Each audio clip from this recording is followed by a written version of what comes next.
Zach Hill, Face Tat. Hello, my needle drops. Anthony Fantano here, internet's busiest music nerd. Thank you for watching, thank you for subscribing, and thank you guys for suggesting this in the comments of yesterday's video. As many of y'all may know, I made this announcement a couple videos ago. I killed the mod box, and now if you want to make suggestions for future album reviews, do them in the comments of my most recent video. So, let's get into this thing.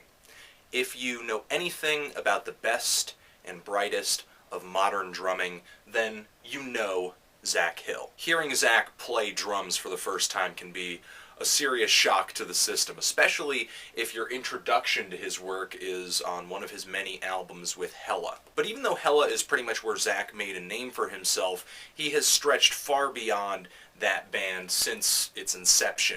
If you follow independent music, if you follow underground music, it's nearly impossible to avoid the guy.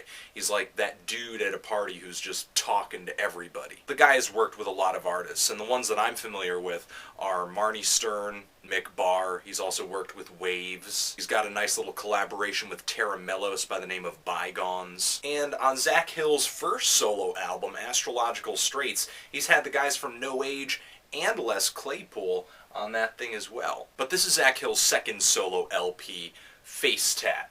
And with all honesty, I think this is one of the most original releases of 2010. Because really the only album I can compare this thing to is Zach Hill's first album, or a project that Zach Hill is already involved in.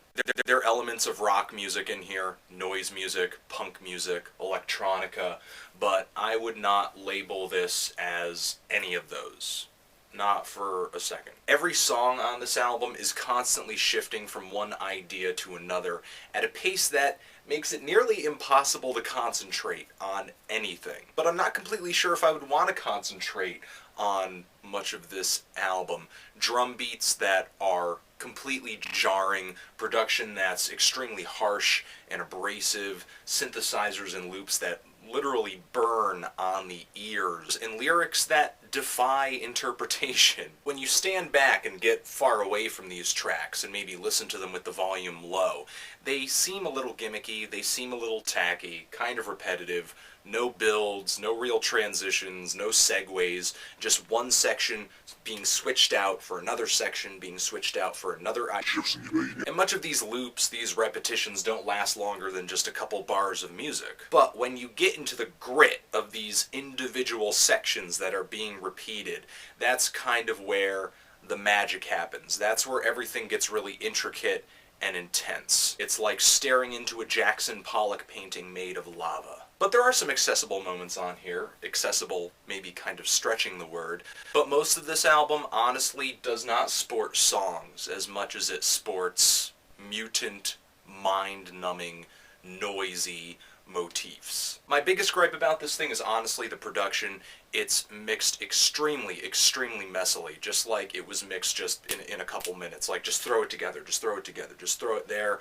If you can hear it, then it must be good. Still, it's not like that accidentally happened. It's totally intentional. It adds to the harshness of these songs. It adds to the abrasion that Face Tat shoots for. And yeah, I would say that maybe a highlight of this album is the musicianship. Hearing Zach Hill on the drums is quite a treat.